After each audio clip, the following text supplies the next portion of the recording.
예, 안녕하세요. 아카입니다. 오늘 이제 시장 분석을 한번 해보도록 할 텐데요. 지난 이제 9월 23일에 시장 분석을 올려드리고, 이제 한 10일 만에 올려드리는 것 같습니다. 그 안에 시장이 많이 변했죠? 한번 잠깐 살펴보도록 하겠습니다. 그때 제가 드렸던 말이 어떤 말이었냐면은, FOMC 이후로는 좀 조심을 해야 된다라고 말씀을 드렸어요. 그때가 아마 이때였을 겁니다. 이때 FOMC 열리고 나서, 이때가 금요일이었죠? 그리고 화요일날 상승을 했어요. 그래가지고 틀렸다. 네 말이 틀린 것 같다. 라고 저는 그런 말이 나올까봐 좀 겁을 먹었었는데요.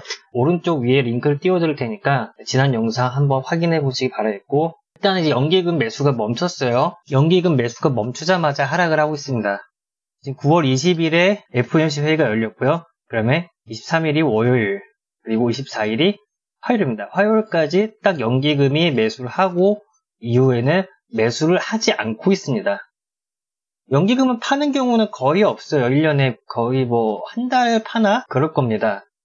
해마다 돈을 집어넣기 때문에 그냥 안 산다고 보는 게 편하겠죠.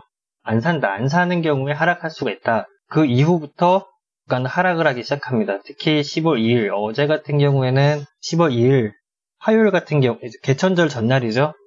화요일 같은 경우에는 이게 ISM 제조업 지표가 이제 안 좋게 나왔죠, 미국에서. 그래서 연기금 팔았고요. 제가 그때 말씀드렸던 게 뭐냐면은 반등이 나올 것이다. 근데 반등이 나오더라도 어디까지 나올지는 나도 모르겠다라고 말씀드렸어요. 반등 때 웬만하면 다 정리를 해야 된다라고 말씀을 드렸습니다. 그래서 일단 반등이 나왔고요. 근데 현재도 이게 그냥 떨어질 만한 것인가라고 생각을 해보면은 그런 식으로 가지 않을 겁니다. 일단은 지난 4월을 한번 살펴볼게요. 4월에 어떤 일이 있었는지는 말 안 해서 아실 거니까 그냥 넘어가도록 하겠고요. 이때도 하락하다가 반등을 보였었죠. 그래서 어느 정도 버티다가 하락을 했는데 제 예상으로는 이번에도 그런 식으로 갈 가능성이 높습니다. 여기서도 상승하고 이번에도 상승할 가능성이 높다는 말이죠. 왜 그러냐면요. 여기 뉴스를 보시면은 이제 9월 달이니까 10월 달 4일에 연준 행사에서 연설을 한다고 나와 있습니다. 경제 지표가 안 좋게 나왔기 때문에 그로 인해서 증시가 떨어졌기 때문에 시장에서는 이걸 지금 기대하고 있어요. 그러니까 파월이 어떤 말이라도 해주길 바라고 있을 겁니다. 근데 저번처럼 아무 언급 없이 지나갈 수도 있고요. 여기에서 금리 인하 얘기를 할 수도 있습니다. 지난 9월 FOMC를 생각을 해보면은 파월의 예상이 빗나갔죠. 잠깐 한번 살펴보도록 할게요. 이제 이거는 제 카페에 올려드린 글입니다. 여기 뉴스를 한번 찾아보시면은 파월이 이제 성명서 말고 기자회견에서 연속적으로 금리 인하 할 필요가 없을 정도로 미국 경기가 좋고 현재보다 미국 경기가 나빠진다면 조건부로 연쇄적인 금리 인하를 할 수 있다. 이게 이제 내년 이야기예요. 내년 이야기인데 벌써 경제 지표가 안 좋게 나오고 있죠. 그리고 이제 개천절에는 고용 지표까지 같이 동반 하락을 하는, 그러니까 경기 침체가 예고되는 그런 하락이 나왔습니다. ISM 제조업 지수랑 고용 지표 둘 다 나왔을 경우에는 연관성이 깊기 때문에 경기 침체 신호로 받아들이고 있어요. 이 틀린 파월이 어떤 얘기를 할지는 기대가 됩니다. 그리고 미국 10년 채권 금리를 보시면은 그때보다 굉장히 많이 하락을 했어요. 그때 한 이때쯤인 것 같은데 굉장히 많이 하락을 했죠.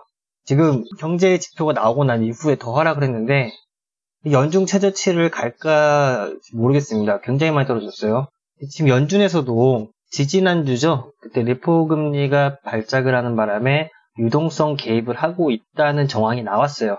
그렇기 때문에 양쪽 하나도 일단 어느 정도 시행하고 있다라고 보시면 될 것 같고, 그리고 제가 이제 화요일에 나베에서 파월 연설이 있는 것으로 알고 있는데 그때 검색이 안 되네요. 그런데 여튼 간에 있습니다. 그 둘 중에 하나에서 금리 인하 발언이 나올 수도 있지 않을까라고 생각이 들어요. 그리고 이거는 이제 금리 인하의 투자는 이제 그런 건데요.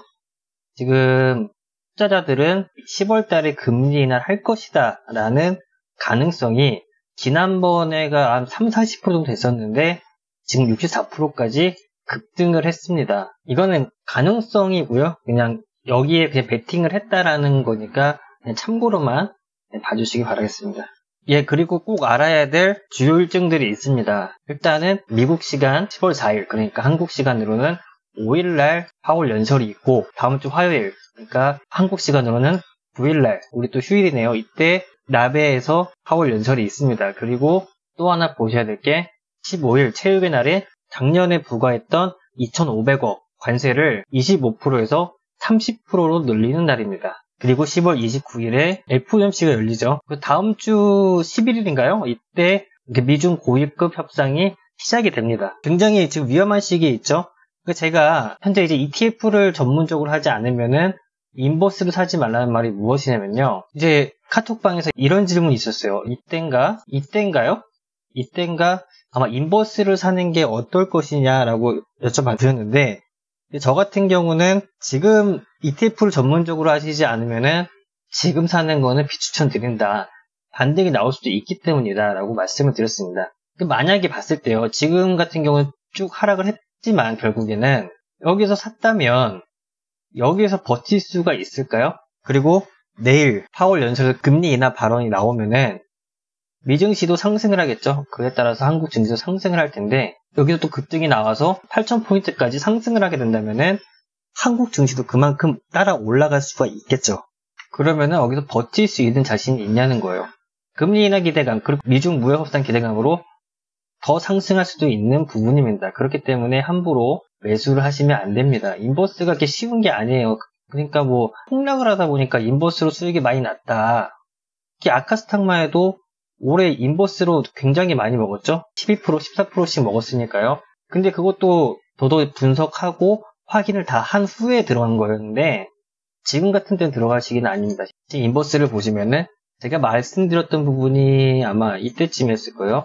이때쯤에 사서 상승이 또 좋아했는데 또 하락을 했죠. 그리고 오늘 상승을 하고 있는데 다시 하락을 하고 더 좋아져서 또 하락을 하게 된다면은 손실이 날 수가 있고 어떻게 버티냐 이거예요. 인버스를 살 때는 아니었다라고, 전문적으로 투자를 하지 않는 이상 인버스를 살 때는 아니었다라고 볼 수가 있습니다. 인버스는 이제 시장이 아니라 코스피 200으로 움직이는 겁니다. 그 점을 좀 잘 생각을 해주시고요. 그래도 현재 보시면은 또 개인만 엄청 사대고 다 팔고 있으니까 보수적으로 접근해야 될 입장은 맞습니다.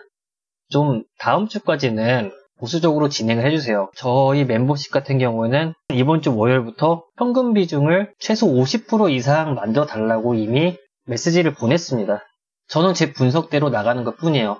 물론 이제 인버스 말고도 대체 투자할 수 있는 그런 종목들이 있습니다. 상승할 수 있는 종목이 있는데 여기서는 언급이 힘들고 이제 멤버십에서 확인 한번 해보시기 바라겠습니다. 이제 결론은 보수적으로 진행을 해야 된다. 안 그래도 지금 탄핵, 그리고 경제 지표, 그리고 EU 관세 분쟁이 10월 18일부터 항공기에 10%, 농산물에 20% 부과를 한다고 합니다.